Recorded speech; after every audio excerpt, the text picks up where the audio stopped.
Hello guys, good day. So panibagong araw, panibagong video na naman po ang ipopost natin guys. So andito tayo ngayon guys sa Romualdez, MacArthur, Leyte. So meron tayong tinanggap na repair na isang top load inverter na Panasonic. So washing machine po ito guys na automatic at kailangan po palitan ng clutch assembly dahil maingay daw po ito pag nagwa-wash, sabi ni customer, kaya nirequestan niya kagad ng parts. So bali may parts na pa ito guys, at sad to say ipina-repair niya pa ito sa kanyang kakilala na marunong pero hindi po natapos. Alright, so kaya ito ipinagawa niya sa atin dahil nakita niya na nagre-repair din po tayo ng mga ganitong washing machine. Alright, so bali natanggal po ang mga tornilyo nito, kaya ibabalik po natin para hindi po tayo mahirapan kung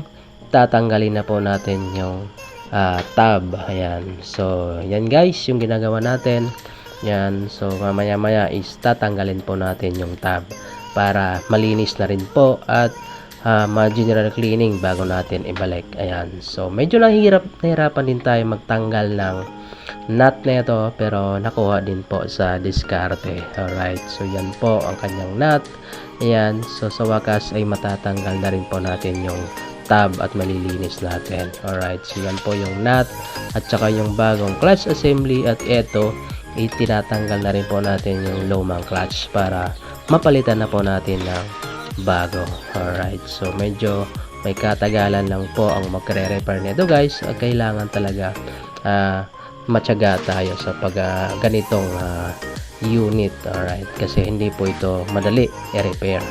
Alright, so yan na guys. So naibalik na po natin yung tab na malinis na po siya dahil nilinis po natin ito. Ayan, so yung ginagawa natin ngayon guys is nilalagyan natin ng grease yung kanyang nut para in the future is hindi po tayo mahirapan once na tinagal po natin yung nut. Alright, so yan po yung isa sa mga technique para hindi po tayo mahirapan sa susunod. Alright, so yan guys, so nilalagyan natin ng grease at ibabalik na po natin yung nut para matapos na po. Alright,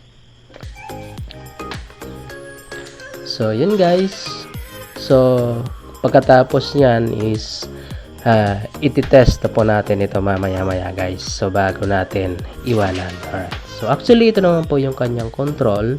So nilinis din po natin ito guys dahil binahayan na rin po ng mga langgam. Ayan, so prone po kasi ito ng langgam dahil automatic po. Alright, so yan, napalitan na po natin ng bagong clutch motor. So ibabalik na po natin guys ang bracket niya para matest na po natin. Alright, so fast forward.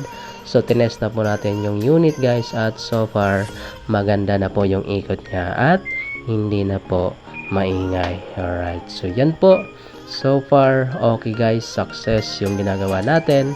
Okay, so pwede na po ito magamit ng customer. Alright, so yung ginagawa niya guys is naglalaba po ito. So tinest po muna natin ito bago natin iwanan.